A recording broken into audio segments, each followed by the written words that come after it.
Muy buenas a todos los participantes en este tercer Encuentro Internacional de Investigadores propiciado por la red LACIR.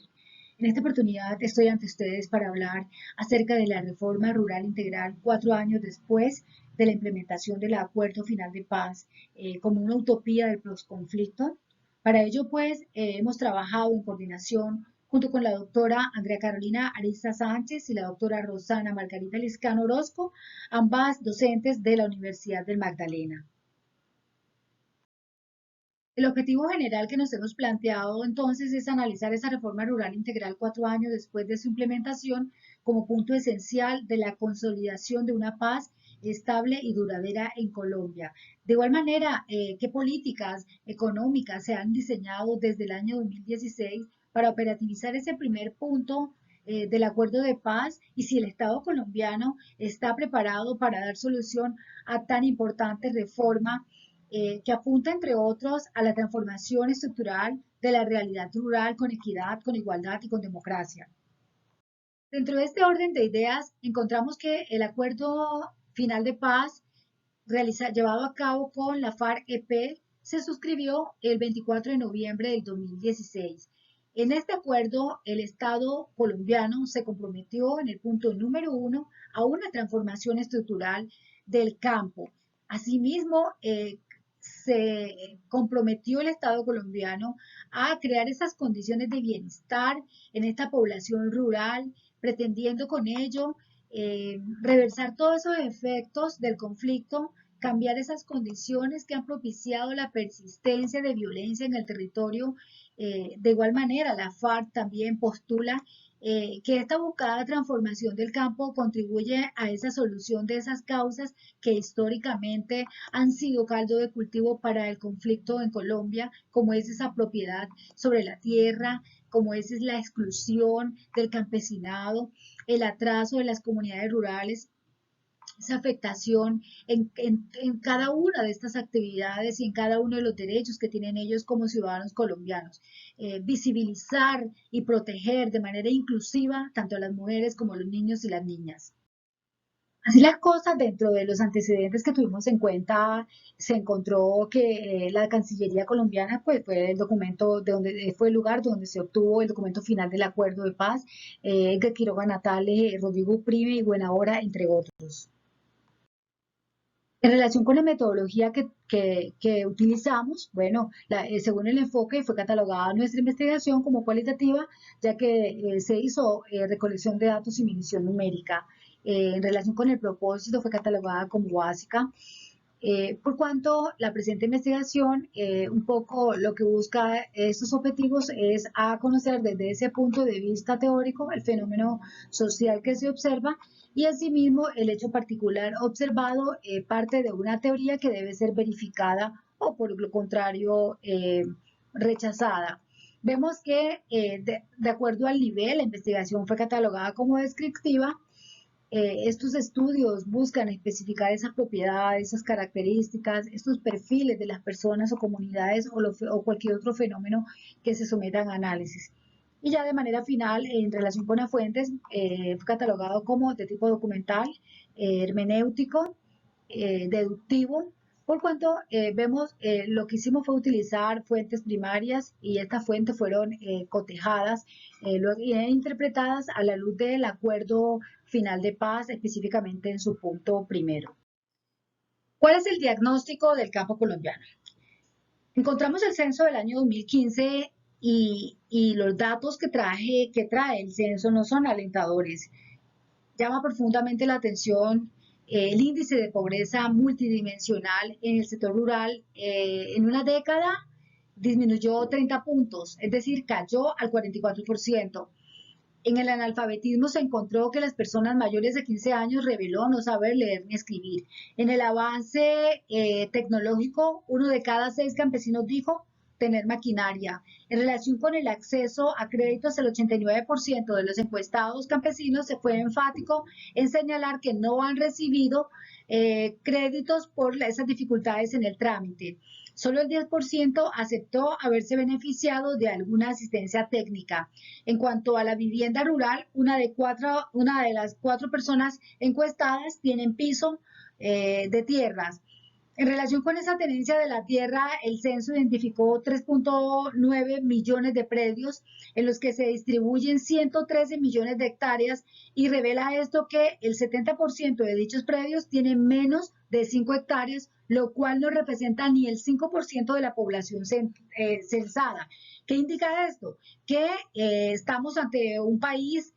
campesino, minifundista, y que la mayoría de la tierra en Colombia está en pocas manos. Algo preocupante que arroja el censo del año 2015 es esa informalidad en la posesión y la propiedad rural, por cuanto más de 2.5 millones de predios requieren con urgencia claridad sobre los títulos. Además de lo anterior, en el año 2015 se encontró que 3.6 millones de desplazados por culpa de la violencia y del conflicto armado en Colombia. Todas estas situaciones nos llevan a evidenciar cuál es esa realidad que tiene el campo colombiano, tanto económica como social, y también refleja cómo están esos componentes de la sociedad, las razones por las cuales avanzó tanto en Colombia el conflicto armado, ese abandono que el Estado colombiano tuvo con este sector tan importante de nuestra sociedad, toda vez que son los que nos proveen de los alimentos y de una serie de elementos que son indispensables para vivir. Toda esta situación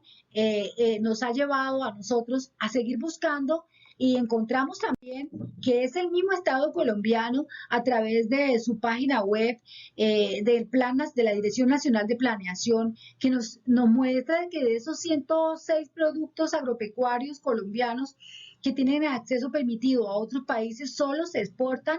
el 36 productos. Asimismo, solo el 17% de los hogares rurales tienen acceso a Internet,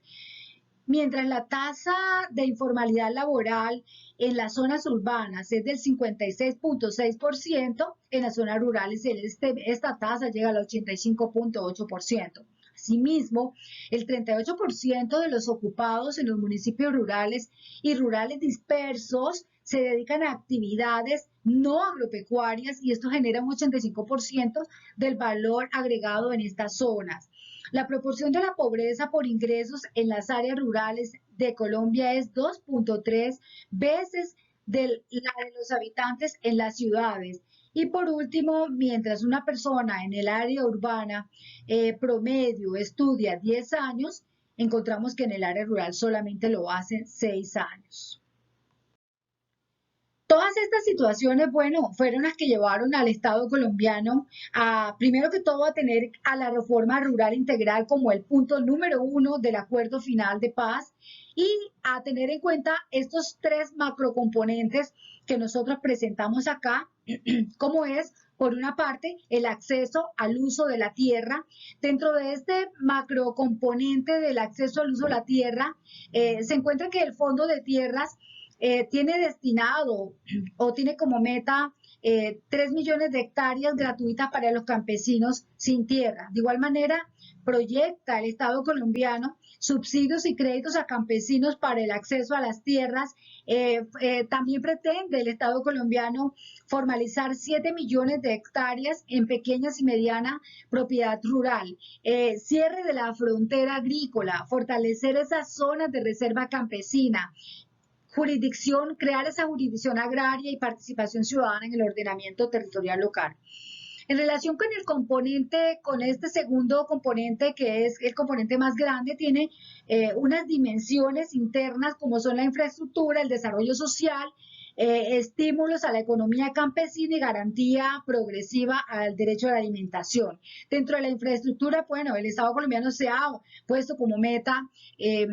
construir vías terciarias que tengan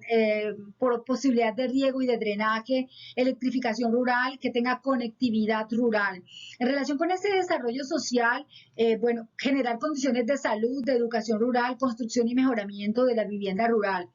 También estimular a la economía campesina a través de ese fomento de esa economía familiar y comunitaria, dando obviamente esa asistencia técnica que allá encontramos que los campesinos no tenían acceso y esa tecnología para el campo, otorgando subsidios, generación de ingresos y créditos a los campesinos, dando esa protección social, y derechos laborales para estos trabajadores rurales. Y el último componente en relación con esos programas de desarrollo con enfoque territorial, los planes nacionales para la reforma rural integral se darán inicialmente o se proyectaron dar en 16 municipios, perdón, en 16 subregiones del país, pero estas subregiones tenían que tener unas condiciones especiales. ¿Y cuál era? Primero que todo, que tuvieran pobreza; segundo, que fueran regiones o subregiones que tuvieran gran impacto del conflicto armado, que tengan una debilidad o nula presencia del Estado, que también se haya presencia de cultivos ilícitos u otro tipo de economías ilegítimas. Bueno, como pudimos ver en cada una de estas metacomponentes que tiene la reforma rural integral, pudimos darnos cuenta que la reforma rural es definitivamente el punto más costoso que tiene el acuerdo de paz. Y a este respecto, en el año 2017, el Estado colombiano estimó que el marco fiscal a mediano plazo de la implementación de todo el acuerdo en 15 años costaría alrededor de los 129 billones de pesos, de los cuales es importante tener claro que la reforma rural se llevaría 110 billones, es decir, el 85% de esos recursos estarían destinados para esta reforma. Hasta el año pasado, la Contraloría indicó que se habían gastado 9 billones de pesos y esos recursos disponibles que habían eran de 101 billones. ¿Qué quiere decir esto? Que hay un problema, y es que porque todos estos planes nacionales para esta reforma, que agrupan los proyectos para ordenar la propiedad rural, el uso del suelo, el mejoramiento de la infraestructura vial, generar las condiciones de salud, de educación, de producción rural, sería más o menos en un porcentaje, una cantidad que oscila entre los 156.5 billones de pesos, lo que significa que aún sigue faltando el 38% de los recursos para poder terminar con eso que ha planificado el Estado colombiano en 15 años. Y debemos tener claro de que han transcurrido 4 años para implementación de estos acuerdos y de este punto específico, y lo que ha dicho tanto la Contraloría como la Procuraduría es que esta reforma rural sigue incipiente. Entonces, como hemos visto, en esta discusión de resultados, el Estado colombiano le está apuntando a tres aspectos fundamentales, que es esa regularización de la propiedad, el ordenamiento productivo y los clústeres y las cadenas de valor. Pero llama profundamente la atención de que todo esto gira en torno a una única apuesta de desarrollo, y que está centrada en la inversión de industrias que generen materias primas de exportación, agroindustrias forestales y mineroenergéticas, no siendo parte de esta apuesta y quedando obviamente por fuera de ella para llevar a cabo estas actividades los campesinos, los indígenas y las personas de color. Es por ello que nosotros traemos acá datos de El Espectador, que nos indica que a 31 de marzo del año 2020 al Fondo de Tierra estipularon que habían ingresado, habían transferido más o menos 1 millón de hectáreas, lo cual corresponde a más del 30% de la meta que está estipulada. Sin embargo, a este punto, 4 años de vigencia del acuerdo final de paz, no se ha adjudicado un solo predio a los campesinos. En relación con ese antiguo programa de consolidación territorial, que ahora se denomina la estabilización, un poco lo que se pretende con él es establecer esos planes, programas e inversiones sociales, pero bajo el control de las fuerzas militares. Y a modo de ver de Flores 2020, todo este control militar con la presencia de la fuerza pública, con operativos de erradicación de cultivos, en lugar de generar mayor seguridad a los pobladores, a los campesinos, un poco lo que hace es que estas personas sean nuevamente estigmatizadas y revictimizadas, y a nuestro modo de ver lo que hace es agudizar ese conflicto en estos territorios,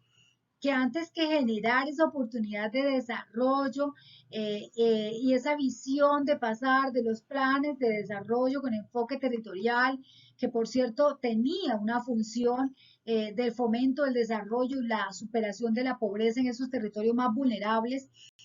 a una lógica, pasan a un marco de unas zonas de estabilización y que estas mismas están asociadas a la consolidación de la seguridad y el control social. Continuando con algunos del análisis de estas políticas plasmadas en el plan de desarrollo, encontramos que el campo, otra de esas políticas es el campo con progreso y llama profundamente la atención que es un campo con progreso pero sin campesinos. ¿Y por qué decimos que es un campo con progreso sin campesinos? Porque lo cierto es que ese progreso desde el plan de desarrollo es visto como esa posibilidad que las empresas den otros usos a los territorios rurales, como el turismo, como la minería, y todo esto un poco lo que hace al traste con estos postulados que están consagrados en el acuerdo de paz y por ende cambia esa vocación de esos suelos en las zonas rurales. Entonces, lo que hace este modelo agrario es empatar con esa institucionalidad agraria que está ligada a los agronegocios, en donde obviamente los campesinos no están incluidos porque no tienen la capacidad económica para ingresar a este modelo agrario de campo con progreso. Por ello, que Flores señala que este modelo agrario es un modelo de carácter extractivista. Seguimos entonces con otro de sus programas y es el Agenda Minoenergética. ¿Y qué significa eso? A ver, muy contrariamente a todo lo que está plasmado dentro de los principios de la reforma rural integral, que un poco es mantener la sostenibilidad en los campos, implementar medidas adecuadas para generar ese desarrollo, que esa agenda mineroenergética lo que facilita y lo que ha facilitado son esas mayores concesiones y licencias ambientales en aquellas zonas al interior de reservas para que se haya explotación de los bosques y presuntamente apunta al impulso de la industria forestal, pero atenta contra ese desarrollo sostenible y a esos principios de ese acuerdo de paz. Entonces es por ello que con razón Flores señala que y reclama que el Estado colombiano, antes de apoyar esa industria agraria exportadora, que no estamos en desacuerdo con ella, sino que